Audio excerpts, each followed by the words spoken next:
Ich begrüße dich, ich begrüße euch ganz herzlich zu unserem Karfreitagsgottesdienst und wünsche einen guten, gesegneten Morgen. Wir wollen Jesus in seinen letzten Stunden bis zum Kreuz begleiten. Und wir wollen mit ihm seine Schmerzen, seine Passion, seine Gottverlassenheit aushalten, die den Höhepunkt in seinem Aufschrei erreicht: mein Gott, warum hast du mich verlassen? Dieser Aufschrei am Kreuz wird auch im Mittelpunkt der Predigt stehen. Und nun beginnen wir unseren Gottesdienst im Namen der Dreieinigkeit, im Namen Gottes des Vaters, im Namen seines Sohnes Jesus Christus und im Namen des Heiligen Geistes. Amen. Ich möchte jetzt mit Jesus sprechen und jeder, der mitbeten möchte, den lade ich dazu ein. Jesus, du bist der Herr deiner Gemeinde, weltweit. Jesus, du bist jetzt hier mitten unter uns und bei allen, die mit dir und uns jetzt verbunden sind. Du einst und verbindest alle deine Nachfolger, egal wo und in welcher Situation sie sich gerade befinden. Danke, dass dies tatsächlich so ist. Darüber freuen wir uns. Das macht uns stark als einzelne Christen, erhält uns tragfähig und lebendig als Gemeinschaft. Danke auch, dass wir uns über deine Worte, die gute Nachricht für die Welt, freuen dürfen. Worte, die du schon lange für uns vorbereitet hast. Wir leben von deinen Worten und zurzeit überleben wir auch mit deinen Worten, die trotz großer Nöte und Unsicherheiten für uns wie ein Licht in der Nacht sind. Jesus, wir wollen dich heute auf deinem letzten Weg begleiten, der auch zunächst in der Nacht endete. Mach unseren Verstand wach und aufnahmebereit und lass unser Herz empfindsam sein für dich und das Geschehen auf Golgatha. Wir wollen uns niemals im Leben daran gewöhnen, was dich unsere Befreiung gekostet hat. Und wir wollen deshalb niemals im Leben abstumpfen gegen das Leid in unserer Welt und zum Mitleiden bereit sein. Nein, wir wollen niemals im Leben aufhören, von deiner Liebe zu predigen und zu singen, weiter zu sagen und sie praktisch umzusetzen. Auch und gerade in diesen Zeiten. So segne uns jetzt. Amen.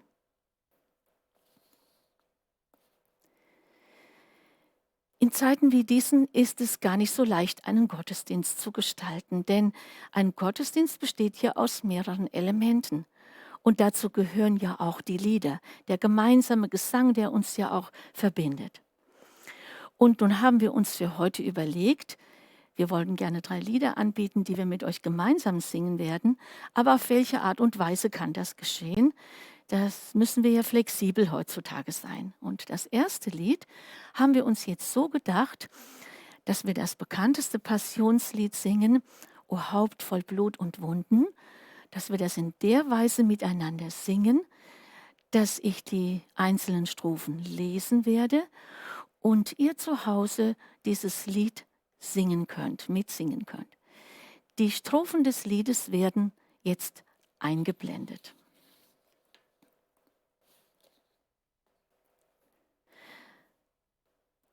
O Haupt voll Blut und Wunden, voll Schmerz und voller Hohn. O Haupt, zum Spott gebunden mit einer Dornenkron. O Haupt, sonst schön gekrönet, mit höchster Ehr und Zier. Jetzt aber, frech verhöhnet, gegrüßet seist du mir. Nun, was du, Herr, erduldet, ist alles meine Last.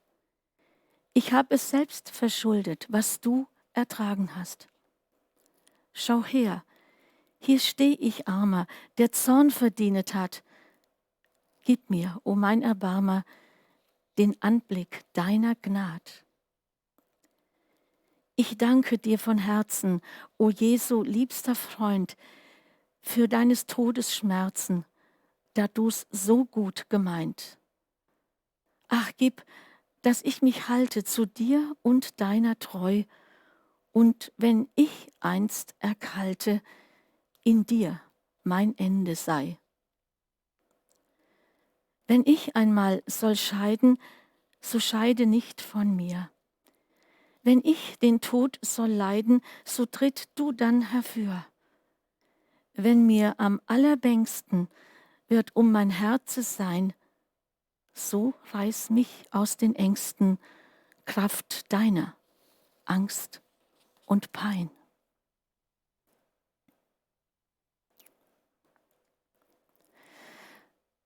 Es ist doch erstaunlich, dass selbst oder gerade in den größten Krisenzeiten immer wieder auch neue Lieder, neue Texte, neue Gebete und neue Bücher entstehen.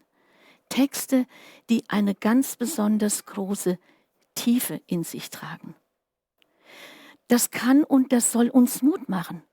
Es soll uns zeigen, dass auch in notvollen Zeiten die Chance besteht, dass Neues wächst, dass Neues reifen kann, Neues, was auch über die notvolle Zeit hinausreicht.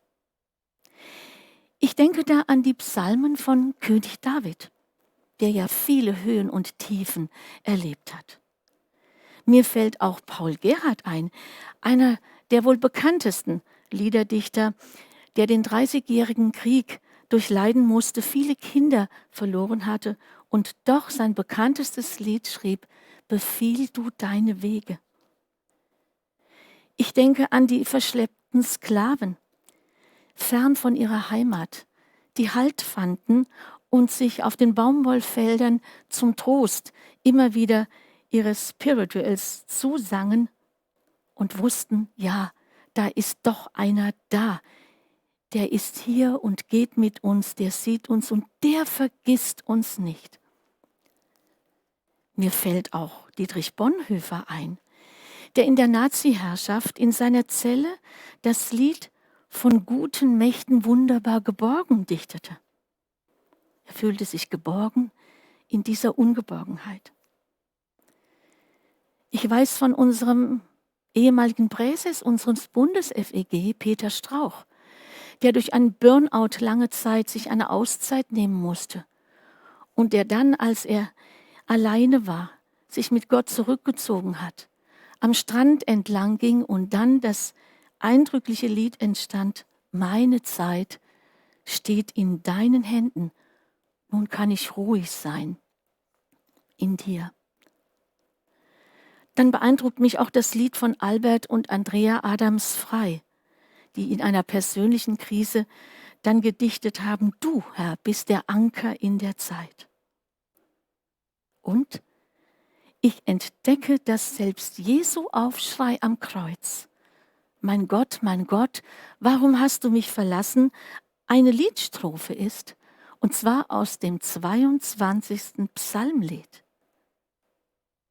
Alles Lieder, die die Zeit überstanden haben und die Zeiten überstehen. Diese Menschen haben uns Schätze hinterlassen, die zum Segen werden. Für die nachkommenden Generationen, auch für uns heute noch. Und mein Gedanke ist dabei auch, wäre es nicht auch für uns an der Zeit eine Möglichkeit, in diesen Tagen unsere Gedanken, unsere Erfahrungen mit Menschen und Gott auch einmal niederzuschreiben, vielleicht auch mal in der Form einen Psalm zu dichten, ein Lied zu schreiben, damit das nicht verloren geht, was ja auch zu unserem Leben, zu unserer Biografie jetzt gehört.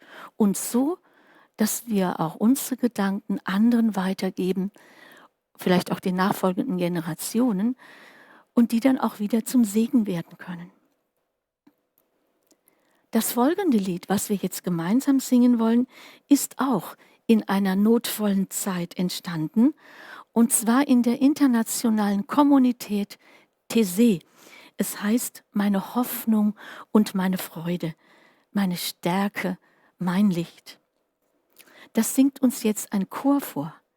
Aber ein Chor, der nicht hier im Studio ist, sondern ein virtueller Chor.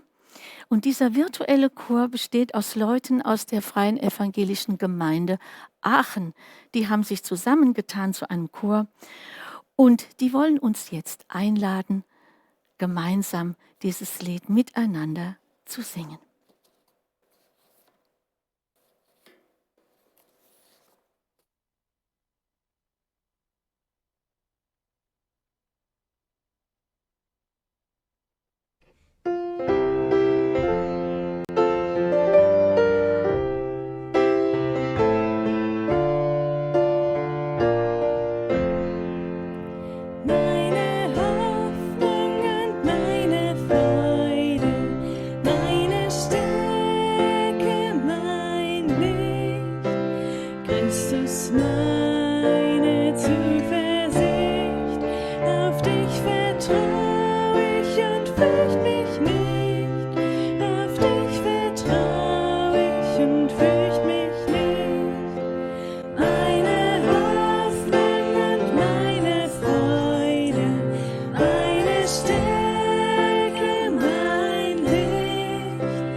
Der Evangelist Markus berichtet: Um 12 Uhr mittags verfinsterte sich der Himmel über dem ganzen Land. Das dauerte bis um 3 Uhr. Gegen 3 Uhr schrie Jesus: Eloi, Eloi, lema sabachthani. Das heißt übersetzt: Mein Gott, warum hast du mich verlassen? In diesem Aufschrei tut sich der ganze Abgrund des Todeskampfs Jesu auf. Er schreit zu Gott wie ein Ertrinkender, der den Arm des Retters nicht mehr ergreifen kann. Auge in Auge mit seinem bevorstehenden Ende, da reißt es ihn mit in eine unbekannte Tiefe. Und nichts und niemand hält ihn, hält den Tod auf. Ist es nicht unheimlich schwer auszuhalten, diese Tatsache, dass Gottes einziger geliebter Sohn so enden muss, sich so Gott verlassen fühlt, wo er doch um die Allmacht seines Vaters weiß, Wo ist sein Vater, den er ruft? Warum hat er sich so offensichtlich zurückgezogen vom Schauplatz des größten Leides, das gerade geschieht? Warum greift er nicht sichtbar ein? Jetzt wäre doch die Stunde gekommen, wo Gott seine Macht und seine Gedanken über die Menschheit hätte in großartiger Weise demonstrieren können. Seinen Sohn vom Kreuz abnehmen, ihn völlig wiederherstellen, seine Wunden heilen und ihn den Menschen zurückgeben. Dann, ja dann hätten sie endlich begriffen, dass er der einzige wahre Gott ist und dass sein Sohn Jesus wahrhaftig Gottes Sohn ist. Allen hätte er es großartig demonstrieren können. Er hätte die demütigen können, die seinen Sohn gedemütigt haben. Er hätte die mit Hohn und Spott verachten können, die seinen Sohn verachtet haben. Er hätte die Feinde seines Sohnes zerstören können, so wie sie ihn körperlich und seelisch zerstört haben. Doch wir sind selbst an diesem Karfreitag, über 2000 Jahre nach dem Ereignis auf Golgatha, immer noch am Fragen: Warum, Gott, hast du das zugelassen? Und obwohl wir als Christen den Ausgang doch kennen, obwohl wir heute wissen, warum Jesus diesen Weg in den tiefsten Abgrund, in die tiefste Gottverlassenheit gehen musste, aber dennoch müssen wir zugeben, dass wir bei diesem Geschehen am Kreuz, dass da immer wieder etwas ganz tief unten in uns aufbricht. Nein, wer Jesus liebt, dem ist es eben nicht egal, was er auf sich genommen hat, was es ihn gekostet hat. Der will sich nicht einfach irgendwann und irgendwie damit abfinden, wie Gott mich wieder mit sich in Verbindung bringen wollte. Wer um die Liebe seines Vaters im Himmel weiß, der wird sie immer wieder durchbuchstabieren und aushalten müssen, diese offenen Fragen und diese großen und starken Gefühle. Das Mitleid mit Jesus, die Frage nach Gerechtigkeit und Ungerechtigkeit, die Wut über die, die ihm das alles zugemutet haben, die Enttäuschung über seine Jünger, die ihn entweder verraten, verleugnet oder auch verlassen haben.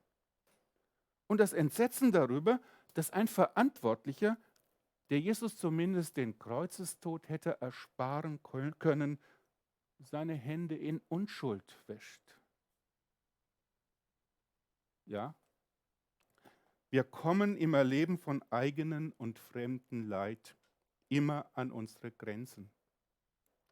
Sich unsere Ohnmacht und Begrenztheit einzugestehen und diesen Zustand aushalten zu müssen, das zählt doch mit zu den schlimmsten Empfindungen, die wir durchleben können. Die Verlassenheit und die damit verbundene Einsamkeit. Das Eingeständnis, dass wir nichts tun können, nichts wirklich im Griff haben, dass nichts wirklich zu berechnen ist. Dass wir letztlich keine endgültige Sicherheit erleben, dass niemand die endgültige Wahrheit und Weisheit für sich in Anspruch nehmen kann. Und ja, dass wir alle verletzlich und endlich sind. Das löst doch Angst aus. So wie sich auch Jesus allein und verlassen vorkam in dieser schlimmsten Situation, in diesen schlimmsten Stunden, so wie es in dieser aktuellen und weltweiten Krise auch von vielen erlebt wird. Warum, Gott? Warum lässt du eine solche Katastrophe über die Menschheit kommen? Warum, Gott, lässt du es in meinem Leben zu, dass mein Vater, meine Großmutter, mein Kind so leiden und sterben muss? Womit haben wir das verdient? Wie viele werden verzweifelt genau diese Frage in diesen Wochen Gott entgegenschreien? als Kranker, als Arzt auf der Intensivstation oder als Infizierter in Quarantäne zu Hause. Das, was wir niemals in der Tiefe verstehen und erklären können, das hält Gott als tiefste Gottverlassenheit mit seinem Sohn aus. Da, wo nichts Sichtbares mehr trägt, wo keine Gewissheit mehr vorhanden, kein Ausweg mehr zu finden ist. Wir verharmlosen die Kreuzigungsgeschichte, wenn wir meinen, dass es Jesus vielleicht nur so scheint, als sei er von Gott verlassen. Die Schwere der Situation, die liegt doch darin, dass er in diesem Moment seines Sterbens tatsächlich von seinem Vater verlassen ist. Diese Erfahrung, die ist für Jesus so schrecklich, so fremd, dass es bis in den Wortlaut seines Aufschreis spürbar wird. Jesus findet keine eigenen Worte mehr für seine unaussprechliche Not. Er ist in einer Schwere der Not, in einem Leidenszustand, in dem er nicht mehr in der Lage ist, eigene Worte zu formulieren. Er greift in seiner Hilflosigkeit nach einem Satz aus dem 22. Psalm und schreit: mein Gott, warum hast du mich verlassen? Und als wollten die Evangelisten die ganze Fremdheit und Unerhörtheit dieses Gebetsschreis betonen, halten sie ihn in der aramäischen Sprache, beziehungsweise Matthäus in der hebräischen Sprache, aber hier Markus in der Muttersprache, im Aramäischen, in der Muttersprache Jesu fest. Und auch im Griechischen, die Evangelien sind ja griechisch verfasst, da steht ursprünglich dieser aramäische Wortlaut. Und dann wird im deutschen Text dieser Schrei zunächst auf Aramäisch, Eloi, Eloi, lema sabachthani, und dann erst übersetzt wiedergegeben. Wieso diese Wiederholung? Wieso diese Vertiefung des Todesschreis Jesu? Für die Nachfolger Jesu und alle, die am Kreuz dabei waren, da war dieses Ereignis unerhört fremd und unfassbar. Selbst die Evangelisten, die es festhalten wollen, die können nur so wiedergeben. Genau so war es.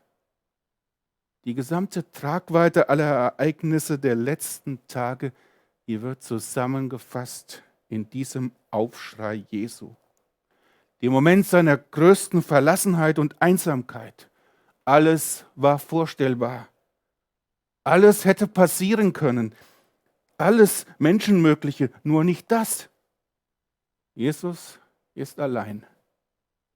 Jesus ist von seinem geliebten Vater, dem allmächtigen, dreieinigen Gott, verlassen. Er ist doch Teil seines Vaters. Kann sich sein Vater, der Gott der Liebe, selbst verleugnen? Gott, wo bist du? In der Todesstunde Jesu ist Gott dennoch aktiv in dieser Passion. Er handelt. Er ist nicht der Gott, der sich zurückzieht, wenn man sich in seiner Not an ihn wendet, wenn man nach ihm ruft. Die Evangelisten berichten, dass das ganze Land von mittags 12 bis nachmittags 3 Uhr sich verfinsterte. Diese Finsternis müssen wir im biblischen Zusammenhang sehen als Finsternis des endgültigen Gerichtes Gottes. Es geht hier nicht nur um eine innere Anfechtung Jesu, sondern um die Tatsache, Gott hat ihn wirklich verlassen. Jesus steht zu dem Zeitpunkt, als er bereit war, die Sünden der ganzen Welt auf sich zu laden unter dem Gericht Gottes. Er ist der getrennt war von seinem Vater. Er ist der als Sohn ausgestoßen war von seinem Vater. Denn Sünde trennt von Gott. Sünde und die vollkommene Liebe Gottes passen nicht zusammen. Jesus ist in diesem Moment mit der Sünde in eins gesetzt. der Aufschrei Jesu und die Tatsache, dass er wirklich von Gott verlassen ist, das ist uns ja so unerträglich, so wenig verständlich, es ist auch menschlich so unlogisch, entspricht so wenig unserem Bild vom allzeit liebenden Gott, dass wir immer wieder versuchen, dem irgendwie auszuweichen. Wir halten die Wahrheit an diesem Punkt nicht aus. Wir wollen an den lieben Gott glauben, den der Sünde großzügig übersieht, so nicht schon so gar nicht so ernst nimmt nach dem Lied, wir sind alle kleine Sünderlein. Es war immer so. Es war immer so. Ja, unsere logischen Vorstellungen, unsere christliche Weltanschauung, unser selbst zusammengezimmerter Glaube, die können angesichts dieser harten Realität vom Karfreitag tatsächlich auseinanderfliegen. Doch es könnte andererseits doch auch dran sein für uns. Und darin besteht die Chance, dass wir endlich aus den Kinderschuhen unseres Glaubens herauskommen, dass wir uns diesen biblischen Wahrheiten stellen.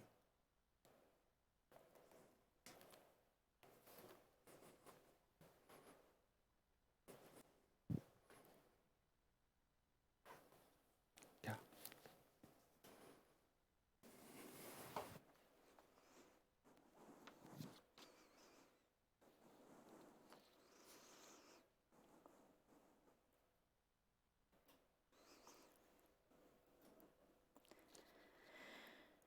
Über dem Kopf Jesu hatten sie eine Aufschrift angebracht, die den Grund für seine Verurteilung angab.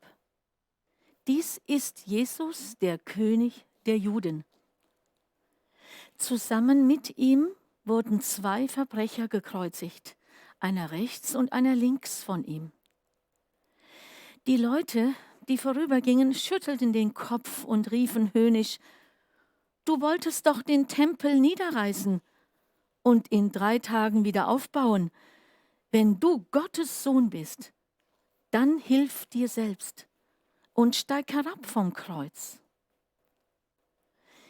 Ebenso machten sich die führenden Priester und die Schriftgelehrten und Ältesten über ihn lustig. Anderen hat er geholfen, aber sich selbst kann er nicht helfen, spotteten sie. Er ist ja der König von Israel. Soll er doch jetzt vom Kreuz herabsteigen? Dann werden wir an ihn glauben. Er hat auf Gott vertraut und der soll ihn jetzt befreien, wenn der Freude an ihm hat. Er hat ja selbst gesagt, ich bin Gottes Sohn. Und genauso beschimpften ihn die Verbrecher, die mit ihm gekreuzigt worden waren. Um 12 Uhr mittags brach über das ganze Land eine Finsternis herein, die bis 3 Uhr nachmittags andauerte. Gegen 3 Uhr schrie Jesus laut: Eli, Eli, lema sabachthani. Das bedeutet: Mein Gott, warum hast du mich verlassen? Einige der Umstehenden sagten, als sie das hörten: Er ruft Elia. Sofort lief einer los und holte einen Schwamm, tauchte ihn in Weinessig, steckte ihn auf einen Stab und hielt ihn Jesus zum Trinken hin. Wartet, riefen die anderen, wir wollen sehen, ob Elia kommt und ihn rettet. Jesus aber schrie noch einmal laut auf. Dann starb er.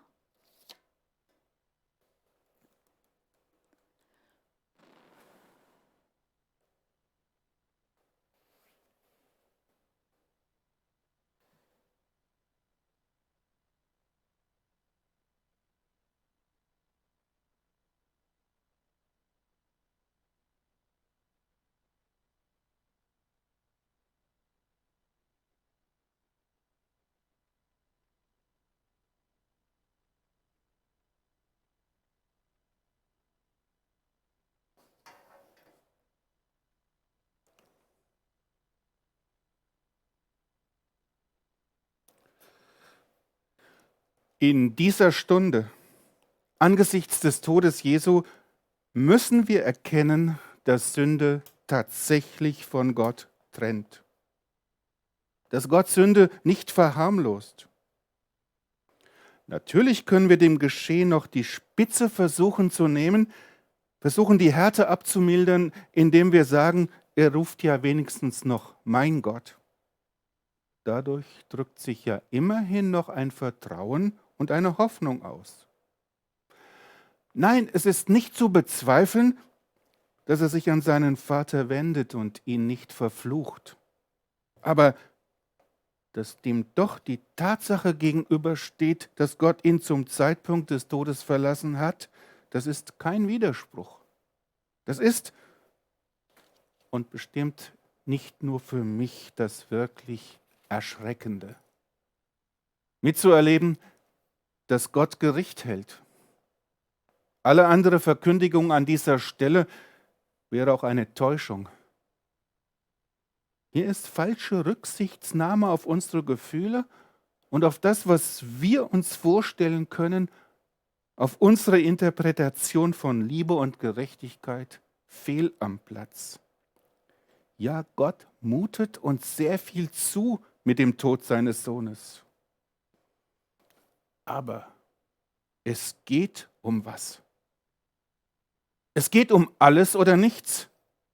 Es geht um Leben und Tod, um mein Leben und meinen Tod, um dein Leben und deinen Tod. Es geht um den Riss zwischen Gott und den Menschen, der seit dem Sündenfall im Paradies ja überwunden werden musste. Es musste doch sein Sohn diesen Abgrund überbrücken, die Nähe zu Gott wiederherstellen, die Brücke schlagen, damit du und ich wieder einen freien Zugang zum Vater im Himmel haben. Damit die Macht der Sünde kein Todesurteil mehr über uns ist. Deshalb hat Jesus aus lauter Liebe diesen Abgrund zwischen Gott und uns, zwischen Gott und dir und mir überbrückt. Er war bereit, selbst das zu ertragen und zu durchleben, was wir tragen müssten. Er hat im wahrsten Sinne des Wortes die grausame Endgültigkeit des Todes durchkreuzt. Von daher kann das Karfreitagsgeschehen die Tatsache der endgültigen Befreiung gerade in der derzeitigen Katastrophe als Angebot Gottes ganz neu verstanden werden. Denn die Empfindungen von Leid, Ohnmacht, Trauer und Einsamkeit des einzelnen Menschen, die kann sich ja verbinden mit dem Hilferuf vom Kreuz. Mein Gott, warum hast du mich verlassen? Wenn wir angesichts der überwältigenden Not dieser Tage keine eigenen Worte mehr finden können, dann können wir doch mit Jesus einen vielleicht ganz neuen Zugang zu Gott suchen und finden. Er hört dein Gebet. Er nimmt deine Ängste und Sorgen wahr. Er sieht deine persönlichen Lebensumstände. Er weiß, was du innerlich und äußerlich benötigst, um diese Zeit durchstehen zu können. Lebenskrisen sind immer auch Glaubenskrisen. Aber lass dich nicht davon abhalten, so wie Jesus in seiner größten Not trotz und in allem die Nähe Gottes zu suchen und zu ihm zu rufen. Und wenn du, um es mit der Jahreslosung 2020 zu formulieren, nur noch rufen kannst, ich glaube, ich will glauben, hilf meinem Unglauben, dann bist du bereits auf dem richtigen Weg zum Herzen Gottes hin. Und seitdem Jesus diese Worte, mein Gott, warum hast du mich verlassen, am Kreuz geschrien hat, verlässt dich Gott nicht mehr. Das ist eine feststehende Tatsache. Und deshalb macht dir Jesus auch mit seinem Schrei am Kreuz Mut. Du darfst klagen. Du darfst deine ganze Armseligkeit Gott entgegenschreien. Du darfst deinem Gefühl von Gott und Menschen verlassen zu sein Ausdruck geben. Und du darfst die Warum-Frage stellen. Du musst sie nicht entschärfen, indem du sie abschwächst. Frag nicht warum, frag lieber wozu. Denn wenn uns nicht nach Jubel ist, ist Jubel nicht dran, dann ist Klage dran. Bei Gott werden keine Gefühle amputiert. Gott hält mein Klagen aus, denn er weiß, die Klage ist eine Atemhilfe für den Leidenden. Und die Klage, sie ist auch nicht weniger Gebet, nicht weniger Anbetung als ein Loblied für Gott.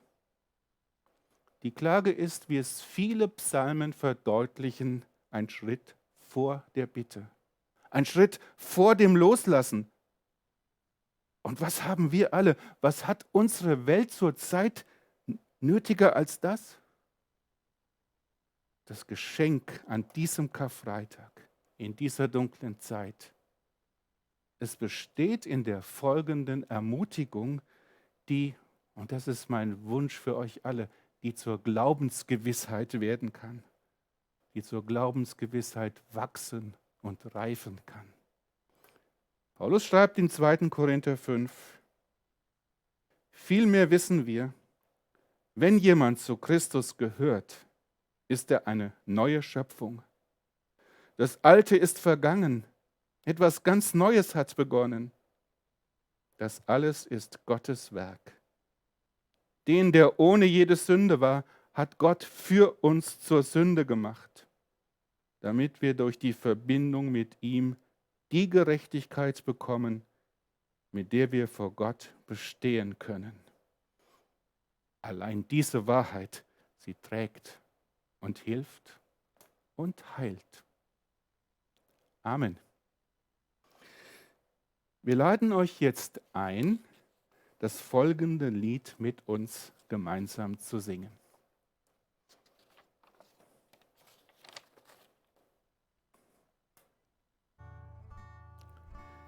Wie tief muss Gottes Liebe sein, er liebt uns ohne Maßen, hat seinen Sohn an unserer Statt für alles büßen lassen, als alle Sünde auf ihm lag, sein Vater sein Gesicht verbarg, als er der Auserwählte starb, gab er uns neues Leben. Ich schaue auf den Mann am Kreuz, kann meine Schuld dort sehen, und voll Beschämung sehe ich mich bei den Spöttern stehen. Für meine Sünden hing er dort, sie brachten ihn ums Leben. Sein Sterben hat sie ausgelöscht. Ich weiß, mir ist vergeben. Ich werde keiner Macht der Welt und keiner Weisheit trauen. Auf Jesu Tod und Auferstehen will ich mein Leben bauen. Ich hab das alles nicht verdient. Ich leb durch seine Gnade. Sein Blut bezahlte meine Schuld, damit ich Leben habe.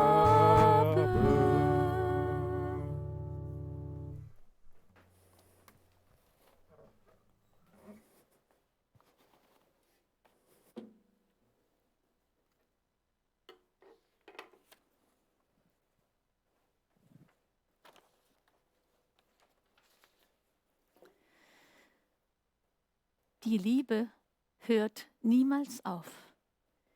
Die Liebe hört niemals auf.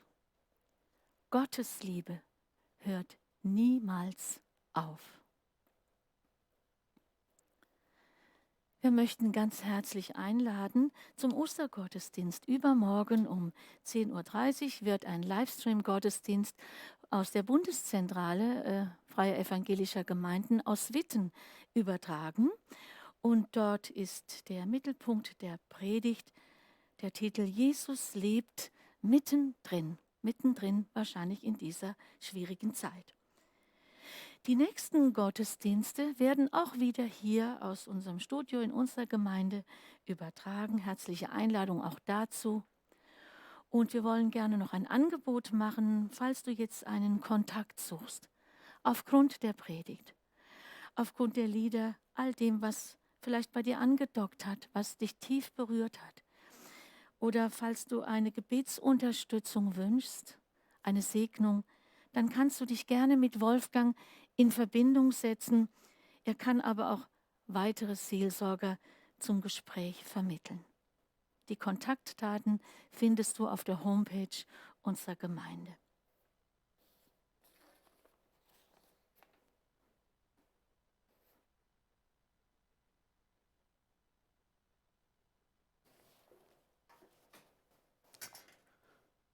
Lasst uns nun gemeinsam mit den Worten beten, die Jesus uns gelehrt hat. Vater unser im Himmel, geheiligt werde dein Name, dein Reich komme, dein Wille geschehe wie im Himmel, so auf Erden. Unser tägliches Brot gib uns heute und vergib uns unsere Schuld, wie auch wir vergeben unseren Schuldigern. Und führe uns nicht in Versuchung, sondern erlöse uns von dem Bösen. Denn dein ist das Reich und die Kraft und die Herrlichkeit in Ewigkeit. Amen. So segne dich der Herr und behüte dich. Der Herr lasse sein Angesicht leuchten über dir und sei dir gnädig. Der Herr hebe sein Angesicht über dich und gebe dir seinen Frieden. Amen. Und so wünsche ich euch allen einen gesegneten Karfreitag.